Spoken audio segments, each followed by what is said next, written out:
Hello, fearless gamers, and welcome back to another episode of The Joy of Painting Minis. And we're continuing on painting our Vampire Count Lord. Last episode, we painted up the bat a little bit while we waited for the glue on this guy's head to dry. And then we painted up most of the flesh parts with its layer paint. But because the stupid glue and the way the head's positioned, the head fell off, so we had to wait for that to dry so we can continue on. So we're going to be using the following paints that you see on your screen, and let's dive right in. We're going to go right back to painting up the head of this guy using a detail brush.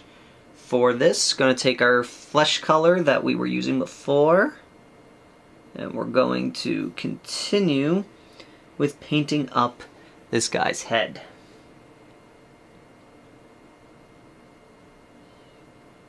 So again, trick is to leave a little bit of the shaded parts undisturbed. That way we have some nice defined highlights.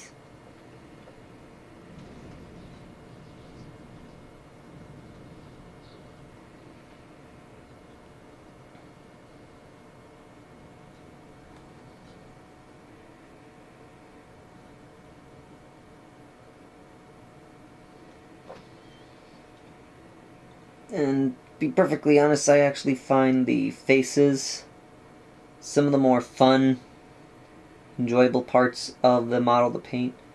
Mainly because it's a very challenging to do. Because you gotta do it just right, or else it just looks weird. And since he's a vampire, it's not too terrible if he looks a little weird, because he's a vampire. Vampires... And this is doing a more traditional vampire, and I see that they depicted looking very weird looking a lot of the times. Very bestial.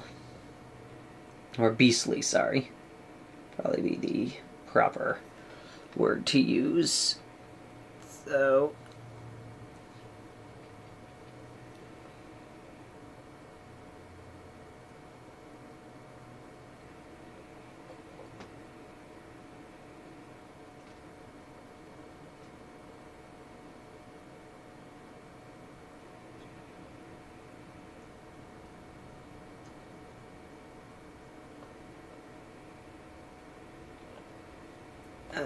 Okay. This is again why it's so important to paint part of him unassembled and then finish up with the model assembled, because now I can see, like I said, where all the shading needs to be on this model, and it makes for painting him going a lot quicker. So we got that done, and I see there's a little bit of where he's supposed to have some flesh shading done that seems to have escaped the first go, so I'm going to take this quick moment to take care of that.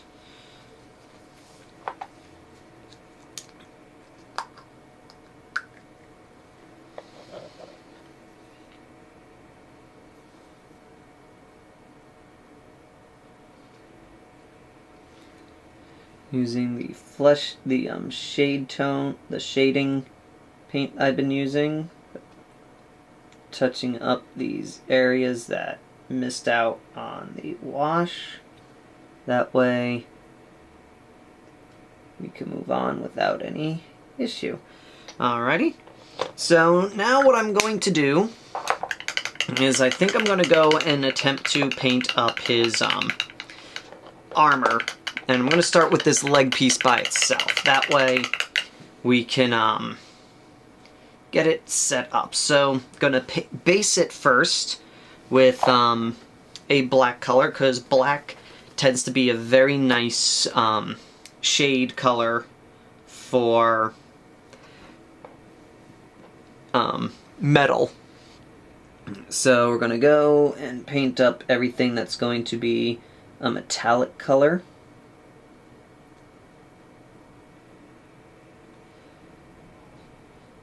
And now what's also neat, one thing also here is the fact that he's standing on this mound of dirt and such makes it very important that you paint the armor piece first before painting that dirt piece, because any mistakes you make can just give the illusion that he's standing on the dirt pile, and it's just dirt or something caking up on his armor from him standing there on it. So it's a simple effect that we can get without even trying. And it is a result of just little tiny mistakes that we made. And those mistakes end up being artistically sound and some may even saw really great looking effects that you're done, when all it is just you being a little messy painting the dirt and sand part of the model here.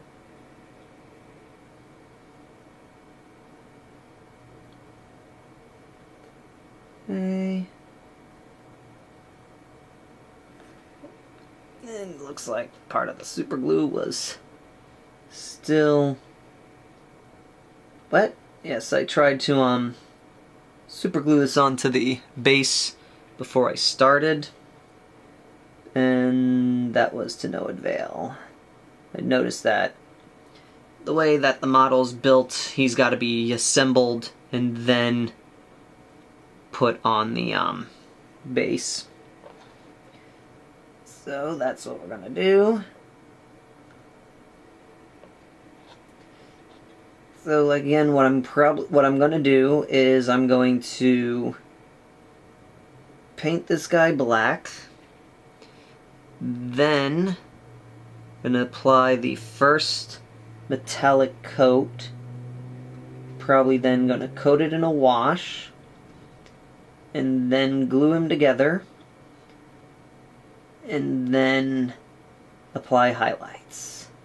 That way, again, makes it easier to see where the highlights should go on the model, and less stuff that we have to worry about. Essentially, it removes a good chunk of the thinking, because you don't have to sit there visualizing it. You can just see on the model where the shadows would fall. And in essence, what you do is you kind of treat like your brush as your light source. If you can't get it in to the spot to paint your layer color, then it's most likely that is going to be a spot that you should create a shadow, because that's an area that your brush, aka your light source, cannot reach.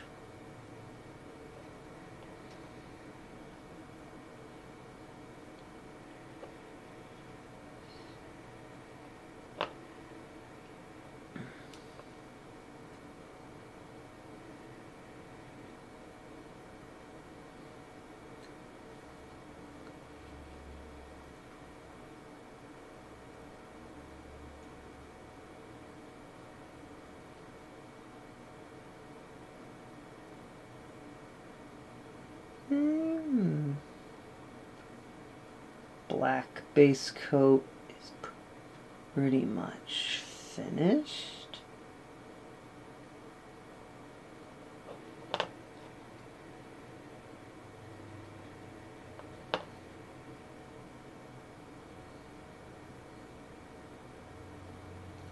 Okay, next gonna go and... So we got that done. Next we're gonna go back to the main body here and paint his armor on his person.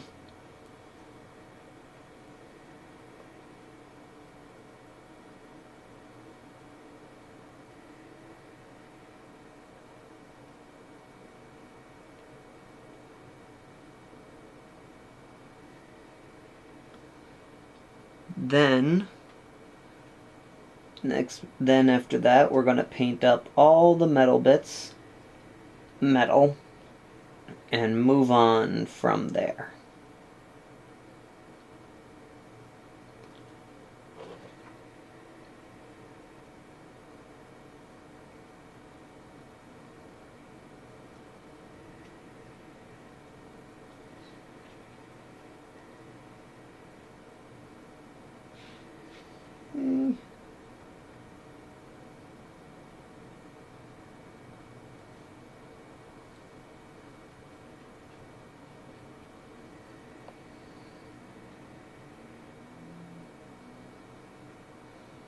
And when we get to the armor piece of this is when it's going to get interesting, because I found a new paint.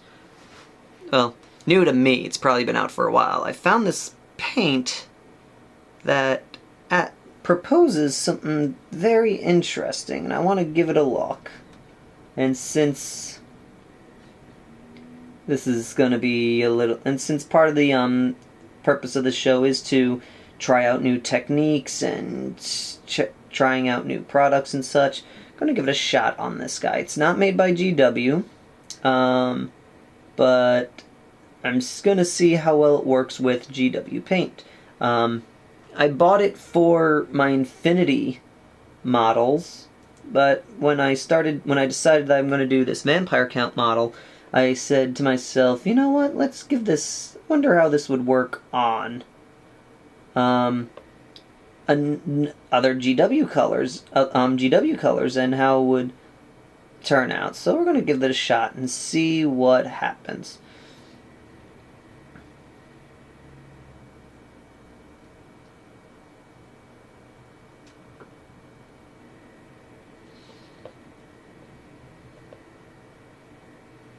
And so, gonna go on here.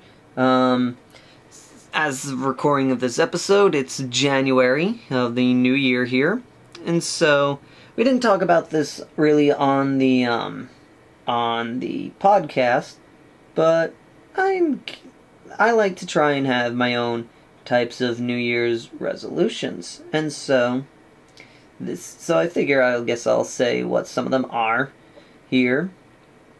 And first and foremost is to improve on my health habits.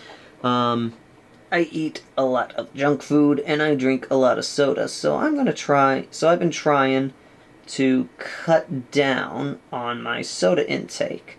That way it's just a little bit healthier. I do have some kidney stone problems, so it'll benefit my kidneys if I cut down on the soda. And also, it's just something that really just also teeth, habit, health, and all that other jazz. It's just a good thing to try and cut out how much soda one drinks in daily. And another is to try and start working out a little bit more, get a little into shape. That way, look a little nicer and stuff like that. And another is to get a new job. I've been working at the same place for 7 years now, and I have not moved up once. And it has become very apparent that moving up is probably not a possibility, just because that's what they've decided. So, I have been looking around. It's been a New Year's resolution for a while, but it looks like this year may be the year that I finally get that out that I've been looking for. So, I'm hoping, got a couple of things in the works right now, and we'll see how they pan out. And so I'm curious with you fearless gamers, you have any New Year's resolutions? Another one, gaming-wise. Want to either, by the end of the year, own a Phantom Titan or a 4x6 table of Zone Mortalis sets. That is my big gaming resolution is I want to try and get that to happen. So, what about you guys? Do you guys have any resolutions that you've got working, that you're trying to see if you can make things happen, or anything of note that you want to share? Feel free, leave it in the comments. See what everyone's plans are for the year. It can be gaming related, could be non-gaming related. Another gaming related one is to try and get an army completely finished. And when I mean completely finished, have it up to the point where it's just buying minis just for the fun of it. You know, bolstering the forces, in a sense. Right now, I've got a lot of armies that are on the cusp of that, but none of them are full on. I can just play whatever I want. A lot of them are still in that they're in that unfinished state, and I want to try and get it where at least one of these armies is at a point in its status where I can call it officially like done, and everything from here on in is just add-on stuff, just thrown in, you know, oh, an extra mini there, an extra mini there. Essentially just working on the apocalypse side of the force of that army. That way, in case someone ever wants to do an apocalypse game and I get the free time, I can do a genuine apocalypse game. Because right now, the only way I can do apocalypse is if I play my Imperial Guard, only because I've got a Warhound and a Baneblade and two, what Blue Table Paint calls Hexblades. I took those Shadow Sword kits and I converted them so they'll turn into all the variants. That way I didn't have to choose and stick with the one variant. They could be whichever one that I need them to be at the time. And that's the only reason why I can get into like an apocalypse game, is because those models are so expensive. They boost me up into the apocalypse side. So I'd want to be able to get an army that's apocalypse level without, and the super heavies are not required to get to that apocalypse level there. Alrighty, so almost done here painting the parts that I want black. Just want to paint up this little piece here.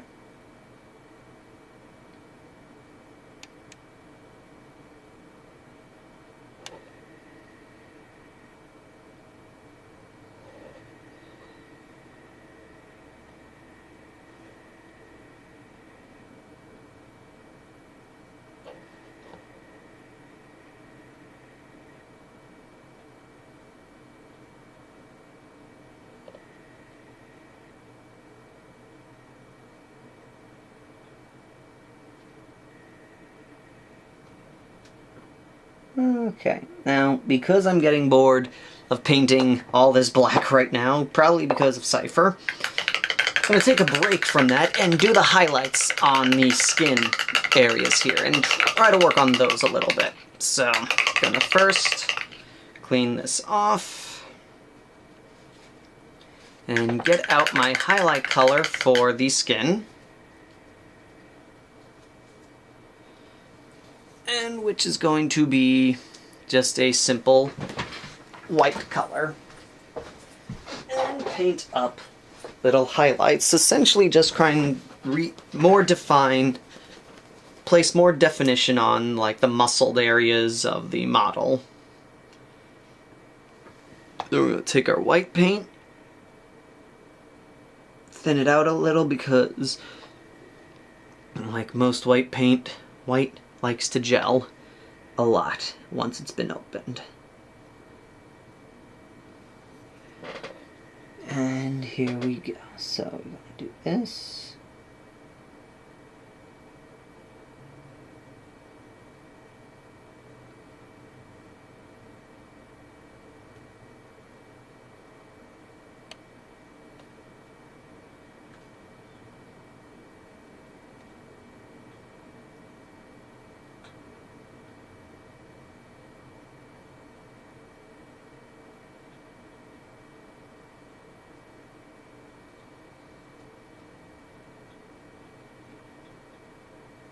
As you can see, I'm only doing it in small areas. I'm not going over every part of the skin, just the parts that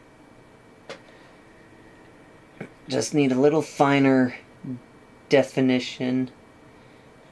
And this is going to give him this really pale look. That'll give him like this unnatural, undead look to him, which is what we want for him, because he is dead. He's a vampire. And we want him to look like his skin is rotten and not...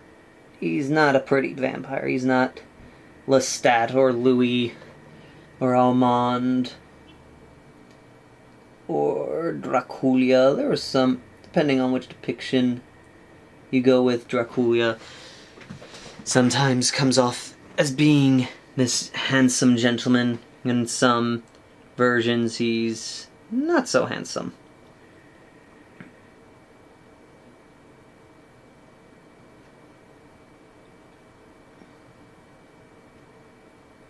Or, oh man, there's that one book series. Can't remember. Damien. Another super pretty vampire. This guy's not among them. He is one of the ugly vampires, like Edward.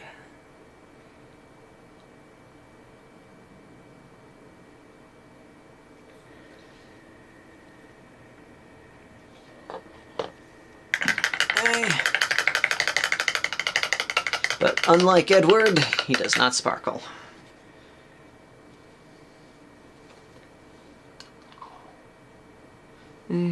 Bring out the fine detail brush, because his face is very thin, so we're going to need a very thin brush to get the detail pieces out on him. So that's where the fine detail brush comes into play.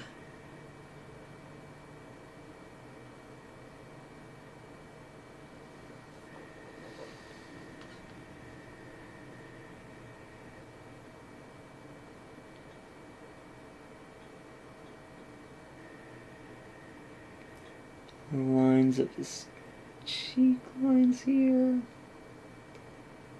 tip of his chin, line across his ear, corner of his chin, where his eyebrows would be, if he had eyebrows, and right along the head here, the top of the head.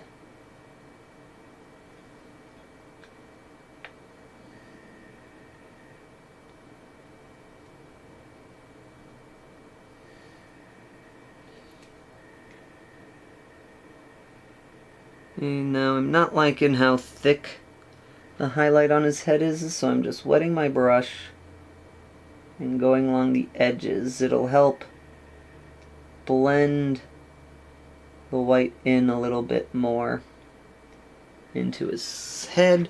And there we go. So that is all we're going to have time for today. Thank you all for watching, and until next time, fearless gamers, take care.